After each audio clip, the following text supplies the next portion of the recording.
Bonjour Jérémy, bonjour à tous. Presque 5 mois après avoir été détruite par un incendie, la boutique recyclerie Charly's rouvre ses portes ce vendredi dans le quartier des Chartreux à Troyes, au 96 avenue Édouard Herriot.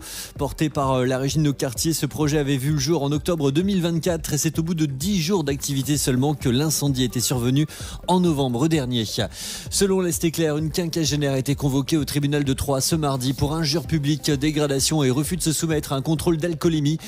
Visiblement alcoolisée, cette femme s'en était pris au vigile et à une caissière d'un supermarché à Troyes le 25 mars 2024. Lors de l'altercation, les lunettes de vue du vigile étaient tombées au sol et avaient été retrouvées écrasées. La prévenue avait déjà été condamnée pour assassinat, violence, vol, apologie d'un acte terroriste et un problème endémique d'alcool. Une peine de 10 mois de prison, dont 6 avec sursis probatoire pendant 2 ans, a été prononcée à son encontre.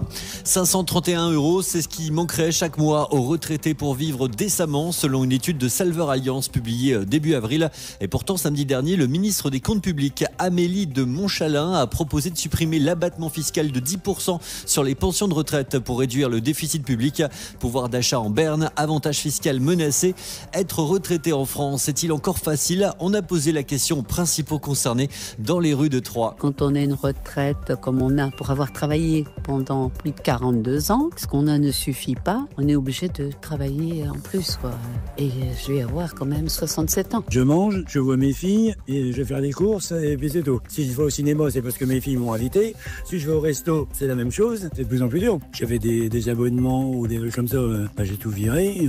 Je le strict minimum, quoi. Je vois des gens, des retraités qui perçoivent elles-mêmes une retraite de reversion, qui sont des fois assez conséquentes, qui vont doubler la retraite de la personne. Dans notre société actuelle, ça me choque. Il faudrait quand même une solidarité. Et j'ai même trouvé qu'on payait pas assez pour certaines choses. C'est compliqué, c'est sûr. Faut faire attention aux dépenses. Moi, j'ai mes enfants qui m'aident un petit peu. J'ai beaucoup d'amis d'ailleurs qui recommencent à travailler. Moi aussi, je voulais recommencer. Mais bon, après, on prend la place aux jeunes et puis voilà.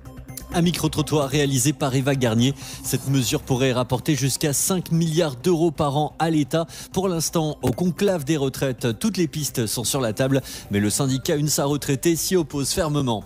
Et puis ce vendredi à 20h, au stade de l'Aube, l'Estac reçoit Dunkerque pour le compte de la 32e journée de Ligue 2.